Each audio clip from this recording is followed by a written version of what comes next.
High high, পোলাটার তো পেট খারাপ হয়েছে। দেখি চল মা পরিষ্কার করে দিই।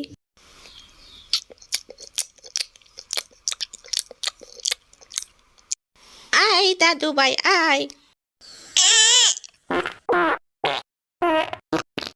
আ আ দাদু ভাইয়ের তো পেট খারাপ, দাঁড়া তোর জন্য ওষুধ আনবো।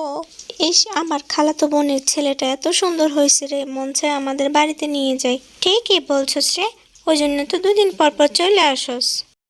কি রে, বোনের বাসায় এতদিন পরে নিয়ে আইতে মন চাইলো।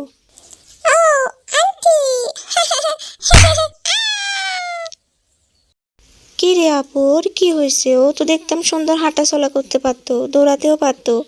আরে বোন কিছু কইস না, আজকে কয়দিন ধরে পোলার অসুখ, খালি পাতলা পায়খানা করে আর বমি করে। আম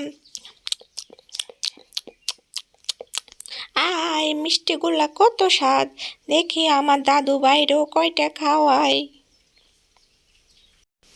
আ নাদান মাইয়াগুলা আবারও আসছে, তাড়াতাড়ি যাই।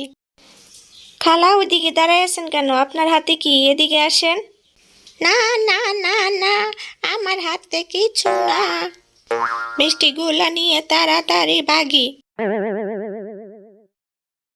হা কর দাদু ভাই, ওষুধ খাবি? আপু কি বলছো? দুদিন ধরে পাতলা পায়খানা, ডাক্তার দেখাস না এখনো? আরে কত বলছি, আমার শাশুড়ি তো আরো আমার শাশুড়ির পেট খারাপের ওষুধ খাওয়াই দিচ্ছে, বলতেছে অল্প খাওয়ালে কিছু হবে না। আরে আপু কি বলো এগুলো? তুই তো শিক্ষিত মানুষ, বাচ্চাটার তো কোনো ক্ষতিও হয়ে যেতে পারে, তাড়াতাড়ি ডাক্তারের কাছে নিয়ে যা বলছি। আরে আপনারা কেমন মা বাবা, ডাক্তার তো দেখার নাই, উল্টো আরো বড়দের ওষুধ খাওয়াই দিচ্ছেন বাচ্চারে। বাচ্চার ডায়রিয়া হয়েছে, সঠিক সময়ে চিকিৎসা না দিলে কত বাচ্চা মারাও যায়। আপনারা সচেতন না হলে কিভাবে বাচ্চা বাঁচবে বলেন? আসলে আমার মা না যায় না এই কাজ করছে। এই ভুল আর হইব না স্যার। আপনারা তো এই যুগের মানুষ, আপনারা তো জানেন।